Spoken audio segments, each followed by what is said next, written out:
Hi everyone, today our presentation will be on onchocerciasis, which is also known as river blindness. Today we'll be speaking Sarah Martinez, Julia Sasueta, and Cheyenne Peacock. An overview of our presentation will consist of an introduction to river blindness, the life cycle of the parasitic worm, the pathogenesis and clinical disease of river blindness, the diagnostics of the infection, the treatment and prevention of river blindness, and our references as the last slide.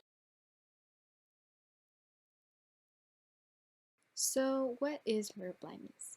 River blindness is caused by the parasitic worm Onchocerca volvulus, and it is transmitted through bites of black flies called Simulium. On the right, we can see an adult Simulium black fly on human skin. Some symptoms of river blindness are severe itching, abnormal skin conditions, and visual impairment, including permanent blindness. It is a very complex life cycle, as we will go through in this presentation, and is one of the leading causes of morbidity for the poorest communities in Africa, infecting over 17 million people. And we can see on the right in figure 2, all the red spots are the ones that are heavily infected with river blindness. The life cycle of Onchocerca volvulus can be depicted in these two figures. Figure 3 shows the black fly stage and the human stage.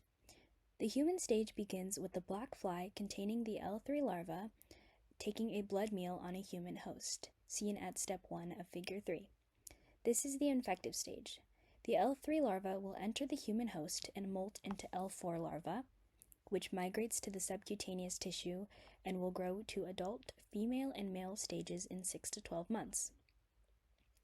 The adults will produce an unsheathed microfilaria that will migrate to the skin, eyes, and other organs. This is when the diagnostic stage begins.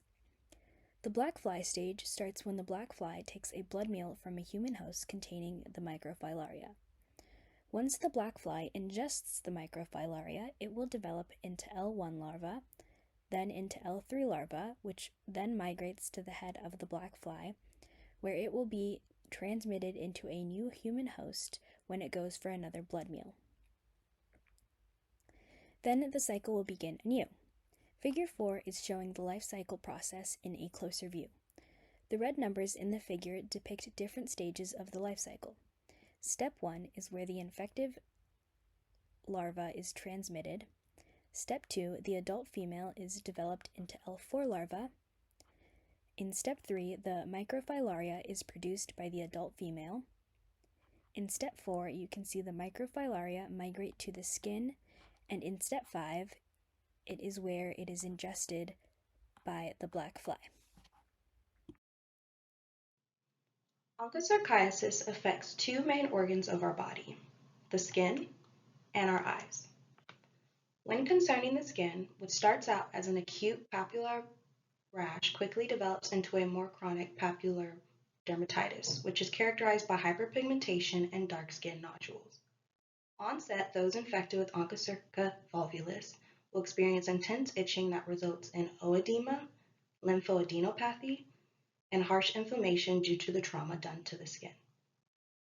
Upon further development, adult female Onchocerca worms inflict a chronic inflammatory response within the host, overall infiltrating immune cells that result in a granuloma.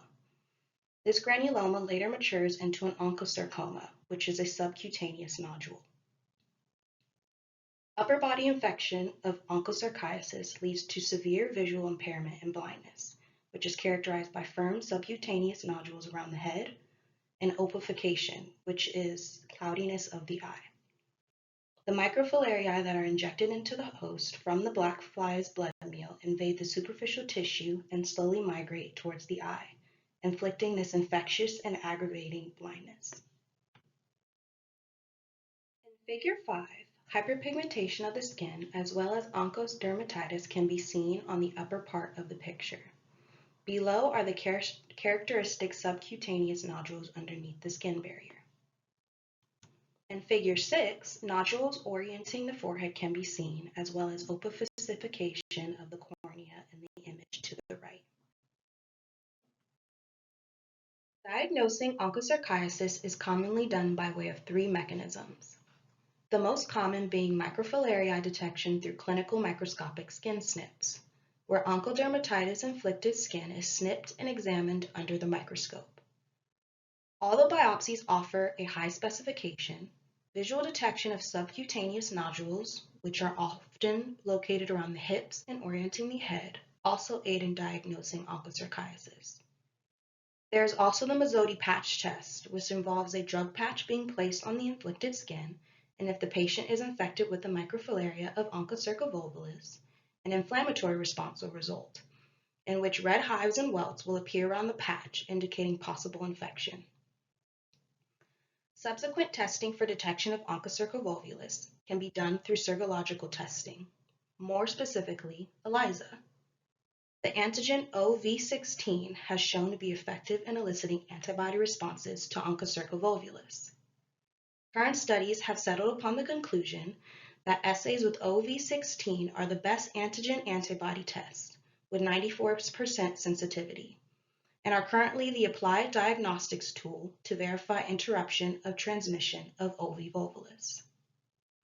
However, there are limitations when concerning OV16's suitability for field use. It has been difficult for clinicians to develop a reliable rapid diagnostics test with using OV16, as well as a limited availability of laboratories in many endemic areas that are trained to use the current testing procedures. Now let's talk about the treatment and prevention of river blindness. So the main drug here is ivermectin, and this is a drug that WHO uses for mass distribution administration for river blindness. They have used this in the past with Latin American countries, and it was a success.